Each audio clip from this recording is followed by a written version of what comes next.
welcome to the HR Friends Lunch Podcast. I'm Chad Norman from Catch Talent, and I'm joined today by three HR leaders from right here in Charleston, South Carolina, to talk a little bit about the current crisis and the new norm that we're all navigating.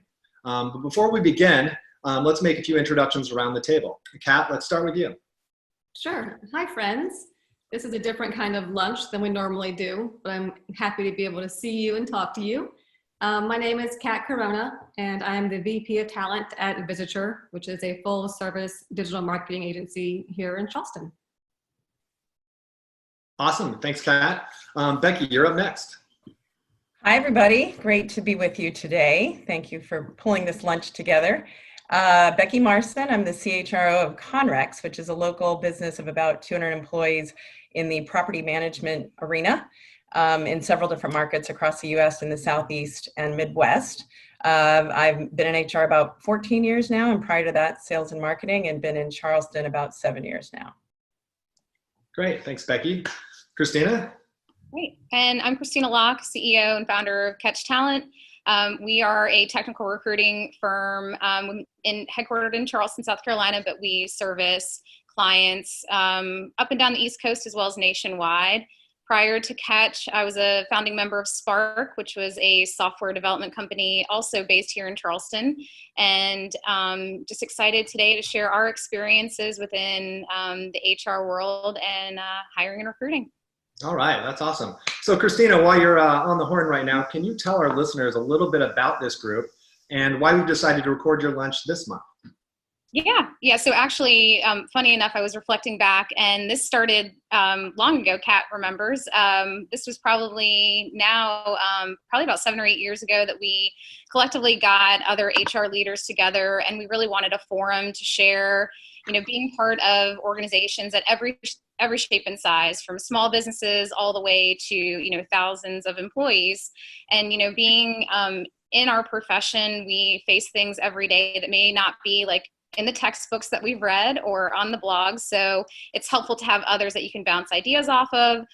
So we reinvigorated this with about 4 or 5 of us. I want to say it was about 6 to 9 months ago, and just get together collectively, on a personal basis, just to talk, casually about lives and kids and families and whatnot, but also, the relevant issues and topics that we're all facing within our respective businesses. So it felt like, I'm sure we all want to be or would like to be in a restaurant today, but we're recording it, in our different areas over lunch today to hopefully share some nuggets of information. Great. Well, thanks for that introduction, a little bit of background on this group. I'm excited to be here today, so thanks for inviting both myself and the listeners to join your table today. Like Christina said, we'd rather probably be at a restaurant, but glad we could all get together regardless. So. Well, let's go ahead and kick it off. And before we get into some of the specific issues, I'd like to take a 10,000-foot view of the last 6 to 7 weeks and how all of our teams and companies have been adjusting to working remotely. Becky, we'll start with you. How seamlessly has your team or company handled the transition? One thing as I reflect on this entire last couple of months here is how nimble we have had to be and have been. Really pretty proud of my organization. I know we'll talk about several things today, but in terms of how responsive we had been and how we've collected data initially and reacted to that data very quickly. With regard to working remotely specifically, we reacted to that pretty quickly. As of March 16th, and it was somewhat difficult.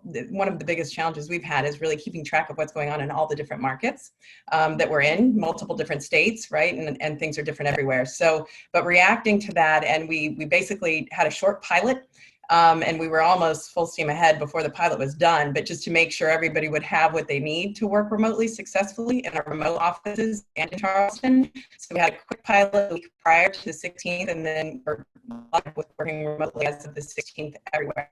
And it's actually gone surprisingly well. I think a phenomena here that I've noticed in a lot of companies I've been interacting with is the revelation that working remotely is something that can be quite successful if they hadn't done much of that previously. Right. That's great. I've been hearing a lot of that. Christina, Kat, anything to add? Yeah, mine's very similar to Becky. We already had some people who worked remotely all the time. So we kind of had some guinea pigs, if you will, to make sure it did work. But then we had to follow the news like everybody else did, starting really beginning of March. And we kind of made sure that we were prepared and well equipped to go ahead and transition fully if we had to. And same with Becky. I've been not surprised, but just really proud and encouraged by how much our team has not missed a beat. And that's been an eye-opening experience to realize that, oh my gosh, we could do this really wherever, whenever. It's been a gift. Mm-hmm. Yeah, I mean, I echo what everyone's saying. You know, I think the beauty of what we do is the ability to be agile and be able to pick up your computer and phone and, you know, go back to business as normal. And, you know, if anything, I think our team rallied around that. And we're similar, Kat, to where we do have some folks that are already remote. And we've actually seen a lot of improvements to our, you know, standard operating procedures. We've, you know, introduced Zoom, which we're on today, which is a much more efficient way of doing video communication. Boards like Trello, which are project management related, so you can really collaboratively get together and make sure that you're tracking projects as well. Yep. Is there anything that specifically from an HR perspective that you and your team was responsible for in this transition? I'll go. So yes, I'm a one-person department of HR / talent acquisition / everything else. We're about 110 all in, with about 65 full-time heads, and the rest are part-time contractors, freelancers. So our leadership team, there's 5 of us, we all kind of had to gather together very quickly and delegate out who was going to own the IT portion, who was going to own the people side of it, who was going to own the schedules, who's going to own the client side. So from HR, it was really making sure that people had what they needed, that everyone, if they wanted to, could take home their equipment, you know, their monitors, get your whole workstation set up a week ahead of time at home to make sure everything worked.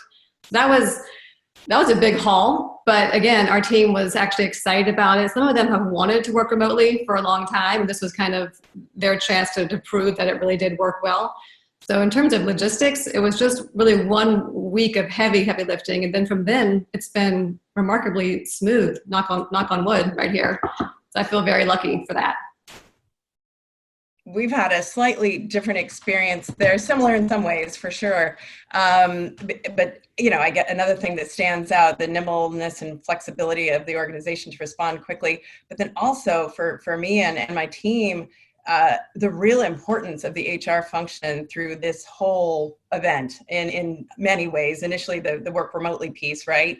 Similarly, Kat, our leadership team came together and figured out roles and responsibilities because there's several different components, the customer piece, the employee piece, et cetera. But initially, getting employees to work remotely, my organization has had layoffs and salary cuts as well. So we've needed to very quickly pull that together and implement it with as much grace as possible. Always challenging. The payroll protection plan, our organization has applied for it and received. So with that, additional, we actually have our payroll in a certain place and have a certain number of employees. So with our layoffs, we actually did a restructuring, and we will be rehiring soon.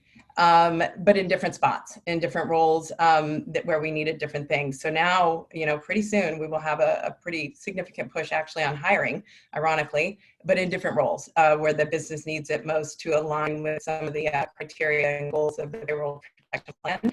And now getting workers back to the office is the next component. And all of that, my team is really good at keep on communications.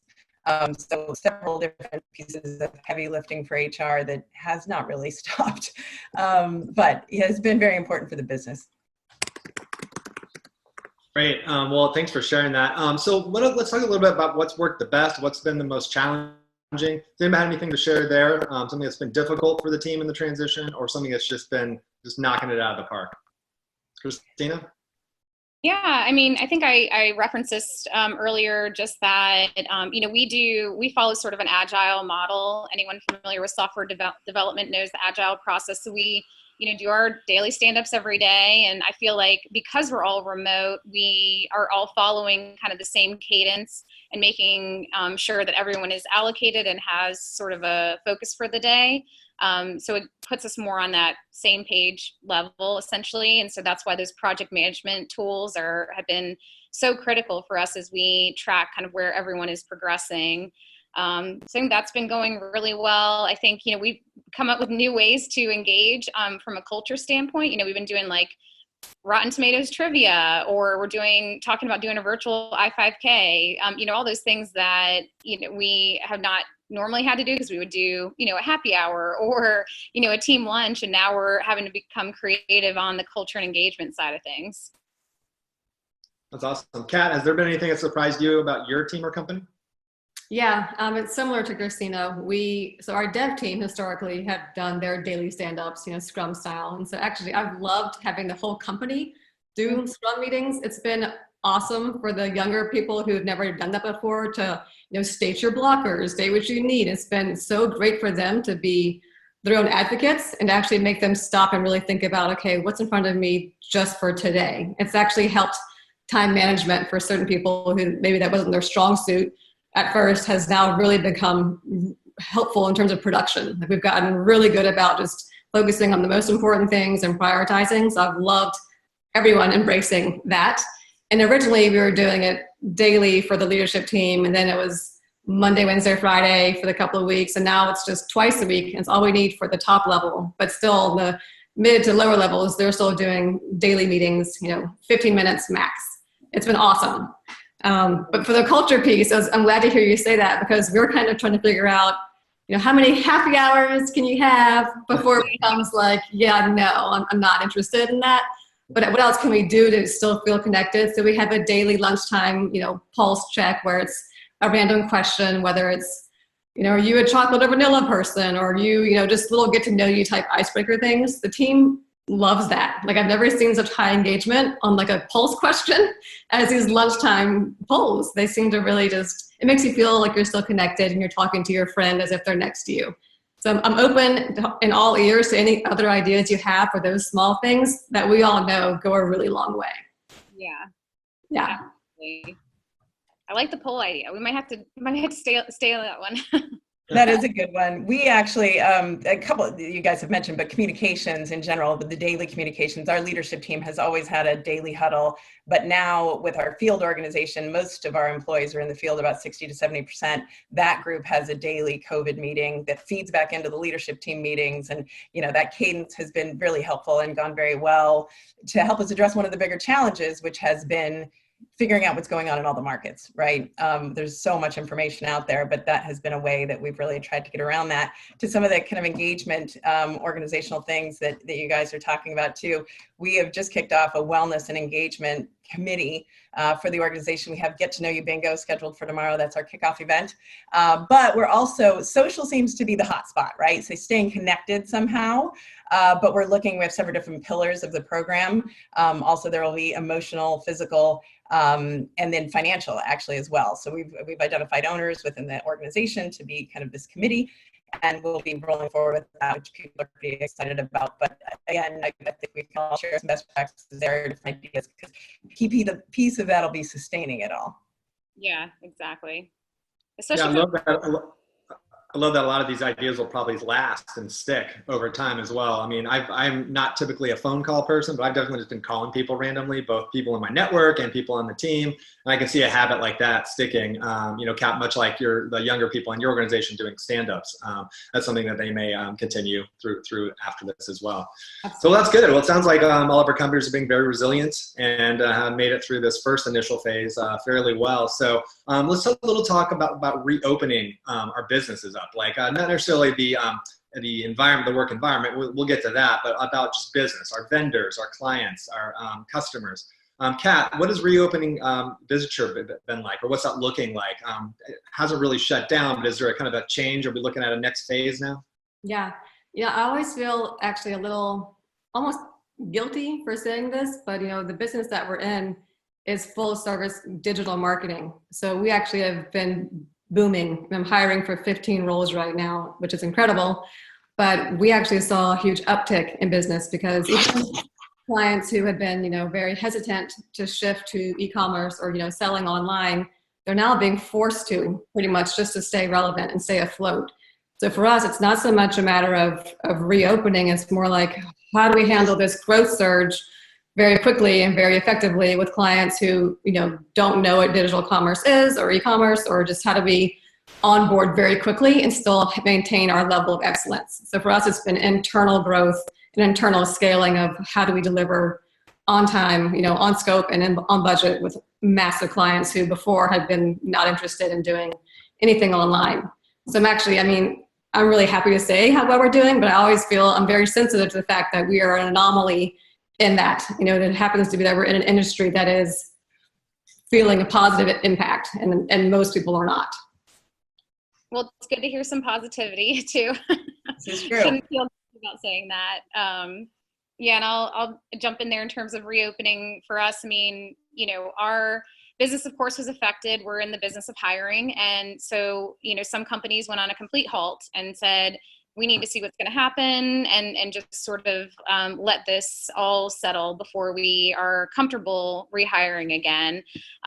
We have a diverse portfolio of clients. Some are in healthcare, some are in government, others are in SaaS organizations. So for some of the companies that we partner with, they're used to hiring remote, and so it's been no change. And then healthcare obviously is a huge demand for not only on the infrastructure side and IT, but obviously the healthcare workers. And that's not necessarily our bread and butter, but they are certainly staying very busy these days. So for us, in terms of reopening the office, and I know we'll probably talk about that. We're a small team and we're definitely following the CDC guidelines on, washing hands and wiping down stations. I think this is going to bring to light a lot of hygiene in the workplace as well as work environments. For so long it's been, we have an open office environment and it's great and you're collaborative. And now it's definitely going to be shifting to where there's going to be some space in between, or they're going to stagger, employees and that. So certainly something for the future that is going to be a dynamic shift, I think, in the workplace in general. No, that's great. And Kat and Becky, I'd love to hear from you about what reopening your actual office looks like from your perspective. I'm assuming you're already planning, getting ready. Just kind of like to hear what some of the initial plans you've laid down, what your timelines look like, and what it's going to be like once we're back in the office. Becky, can you kick that off? Sure. And this is the topic of the day, right? I guess it kind of heated up quite a bit last week as some of the federal guidelines came out. And so that's part of what we're doing. I also had a really great call. I think a resource for a lot of people in town can be the chamber at this point in time. They're really trying to be a wonderful resource for companies and provide guidance on these topics. One of the questions that I had, of course, the federal government has identified 3 phases, right? And each of those have criteria that need to be measured. So I was trying to find who's measuring these things, right? And how do I get that data in the different geographies where we are?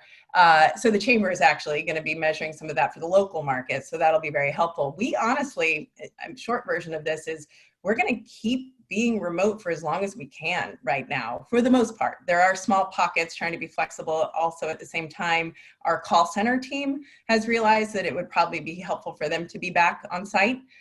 So we're in the process of figuring this out now. Next week, likely, some of our call center folks will come back.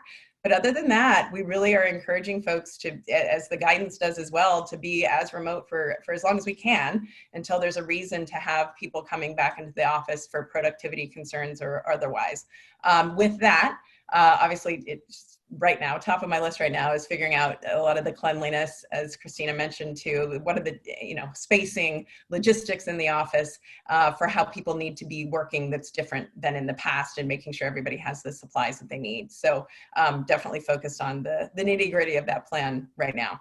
Anticipating moderate reopenings as early as next week, but really trying to keep people being remote for the foreseeable future, the next month or so. The foreseeable future is really short these days, right? Taking it week by week.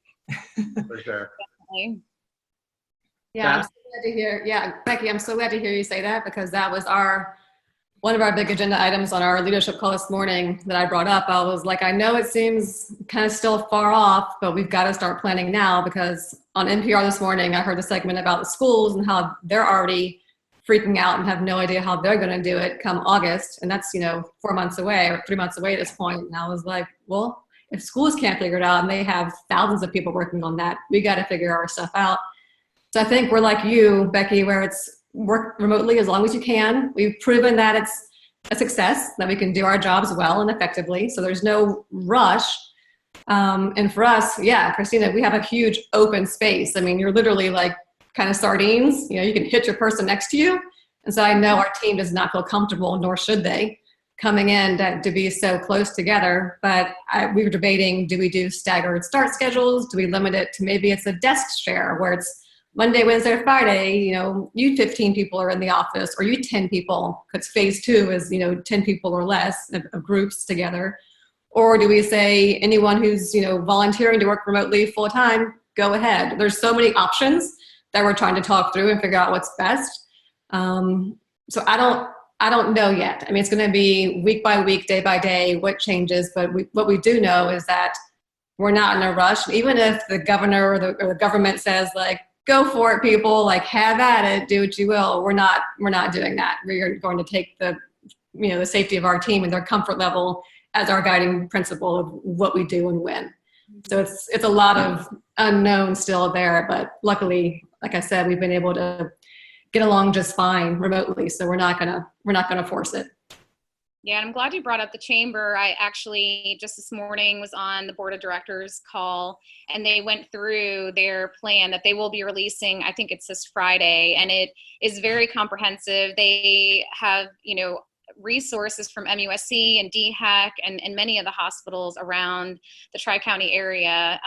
And of course, there's a lot of business leaders at the table, and a lot of them are chomping at the bit to reopen. But, we have to really listen to the workforce as well, and working parents. We're all working parents as well. So that's another challenge. And FMLA and the Family First Care Act is obviously going to be a big part of that for employers larger than 50 people. And if parents can actually make that work for themselves and their children at home. So a lot of different variables that we've never really seen before.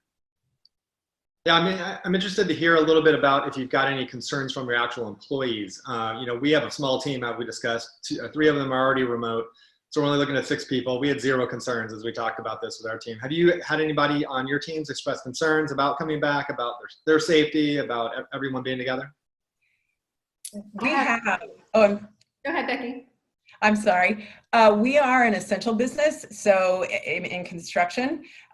So many of our employees in maintenance, let's say, that are going into homes of strangers, have expressed some concerns as well. That's kind of on an operational level, if you will, and we've worked through those. At a higher level, honestly, that's part of where some of our wellness efforts came around, was a buzz that people are struggling with different things.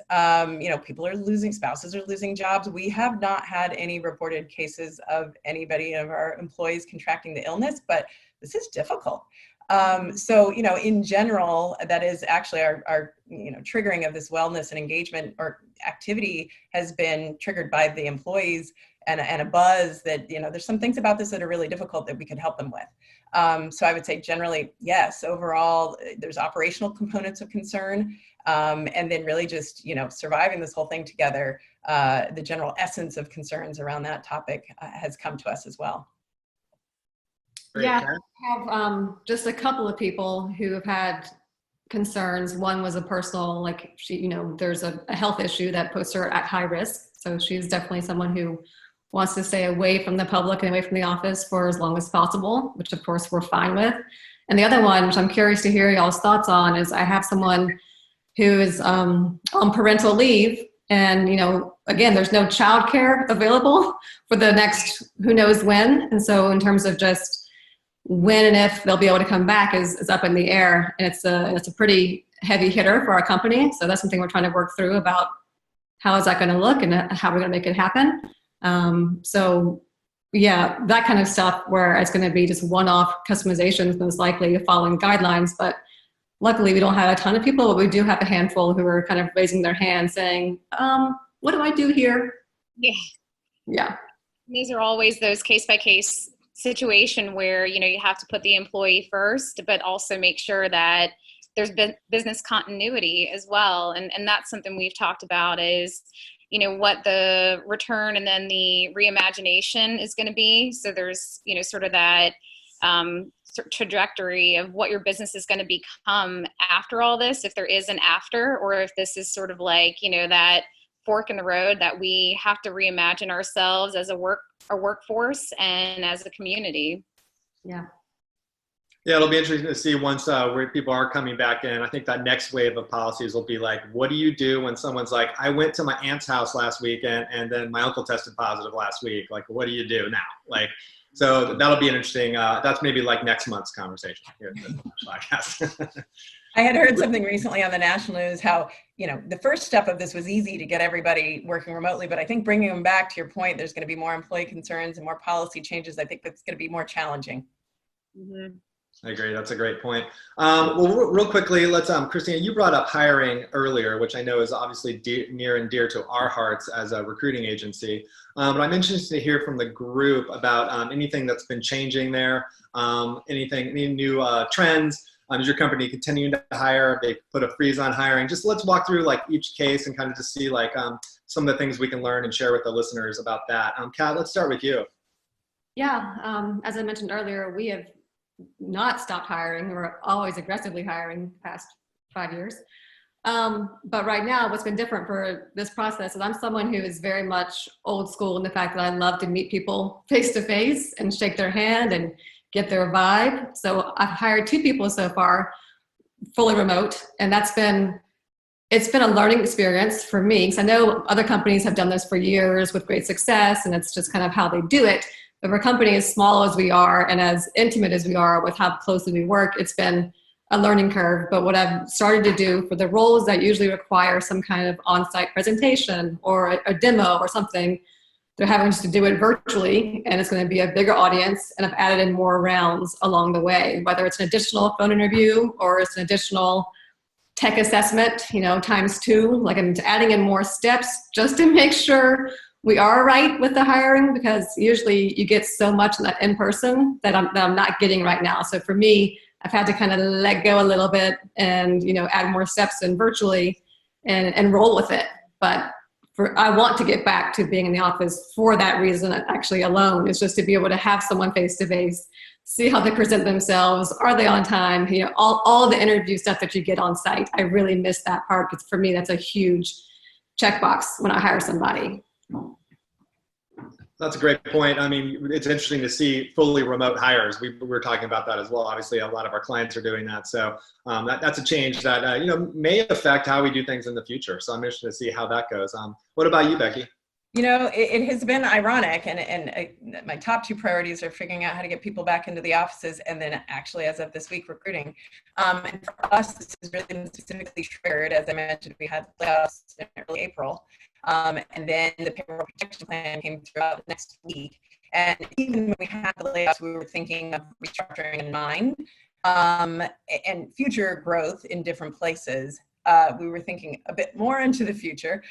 Some of the timeline requirements on the payroll protection plans for forgiveness of those loans requires a certain number of headcount and a certain payroll adjustments in a certain time frame. So our future plans have now become a bit condensed to hire some of the roles that we were planning to in the future, but now we're starting on that now with speed and urgency on that front. So it feels a little strange to go from layoffs, honestly, to recruiting so quickly, but it's completely different roles, and it's something that honestly in the normal course of business probably would have taken us a year to make those changes otherwise, right? Or so, in terms of moving the people around in a relatively large organization to get the right roles filled. So we're looking at this as a significant opportunity for us. Yeah, that's interesting. I'm sure we'll see a lot of trends about how the PPP loans are affecting your staffing levels and things like that. I think that's going to be significant for small businesses, because if you want the forgiveness, there's targets you need to hit in a certain time frame, and that's the outcome. Great point. I mean, it's a huge injection of cash, as we all know and have seen, and likely will probably cause inflation later down the road. But, for now, we have to think about the here and now. And we actually just received our PPP loan as well. So I think a lot of businesses are in that same boat in terms of hiring internally for us and maintaining our staff. But then, on a client side, I think the biggest opportunity and where we have, and I'm sure you all can relate to this as recruiting and HR professionals, we have that pulse across the market. And that has been, so many people and clients have come to us for like our understanding and knowledge. Technology has not slowed down. I think it's a slight pause, but all the trends are showing in the next really 30, 60, 90 days, we're going to see the surge that's going to come from really just operating their businesses and maintaining their software, that, the floodgates are really going to open back up. Awesome. Well, thanks, Christina. This has been really great. Let's end it maybe on a high note and talk about some of the silver linings that have been emerging with the virus. Becky, you shared some of your initiatives within your company that have become silver linings. What do you think are some of these things that are going to stay and stick forever and just will be born out of this crisis?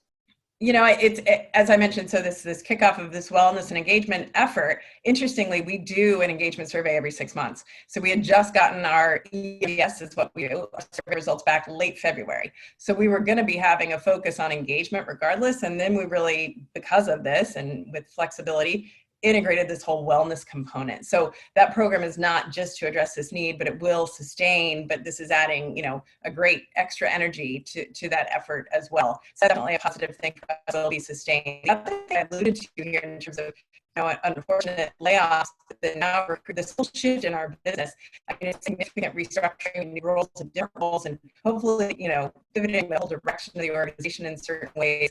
It's been a huge opportunity, but it will have long-term effects, hopefully in a very positive way for the business. And then I think behaviorally, the speed and agility that we've had to operate with under this circumstance, really becoming the way we do things, and the importance of daily communications in different ways, but just really that being agile as an organization, and then this remote work phenomena. We're looking. We have a lot of leases. We have a lot of buildings out there in the field, right? And we're rethinking all of that now to some degree. So I think this engagement and wellness, this real shift in the business, speed and agility, and then this remote work are the things that will stay. That really came from this, and I think will have a positive effect on the business. Great. Yeah, that's all really good stuff. I think we're seeing a lot of those trends across all the folks we've been talking to as well. Kat, how about you? Any silver linings that you're seeing that's going to be sticking around at Visitor? Yeah, it's a little more high level. I read this article in the Times the other day, and it's very much about after this whole kind of, great pause, as we're calling this, it's not the new normal, it's just a pause. But during this time, there are a lot of people who are taking stock of what's most important to them. What are you prioritizing? And I think throughout that, the leadership is going to come to the top in terms of realizing that, we always say people are your greatest asset. And that's been somewhat of a catchphrase, but now it's become actual, that is really, really, really true.